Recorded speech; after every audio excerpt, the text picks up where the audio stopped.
L'affaire remonte à plus de 4 ans, au moment de la construction du lycée. À cette époque, l'entreprise polynésienne Bernard avait remporté le marché de la création du parking de l'établissement. Ensuite, elle a eu la délicatesse de plier bagages en laissant à l'abandon, sur un terrain de Hifo, et vraisemblablement pour des raisons de coût de transport, quelques 10 tonnes d'émulsion de bitume et autres hydrocarbures. Comme vous le voyez, donc ici nous sommes en présence de fûts remplis de bitume, de goudron et puis d'huile usagée, je crois. Et c'est un spectacle hallucinant apparemment, parce que c'est, comment on appelle ça, c'est totalement interdit d'abord de laisser les produits toxiques comme ça dans la nature.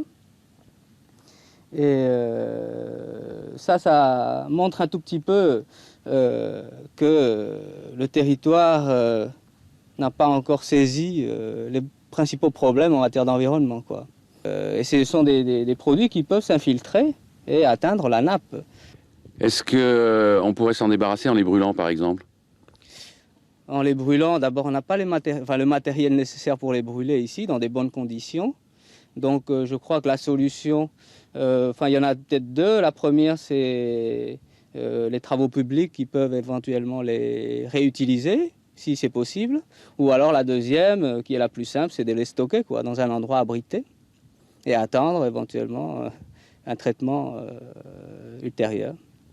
Consulté, le service des travaux publics estime qu'a priori, les émulsions de bitume sont inutilisables parce que trop vieilles. À titre d'exemple, les TP n'utilisent pour la réfection de la RT1, par exemple, que du bitume de moins de 6 mois. Du bitume, qui est un dérivé du pétrole, classé cependant comme produit dangereux, et non du goudron, produit cancérigène, dont l'utilisation est désormais interdite. Reste que le territoire se retrouve avec ces 10 tonnes de produits dangereux sur les bras.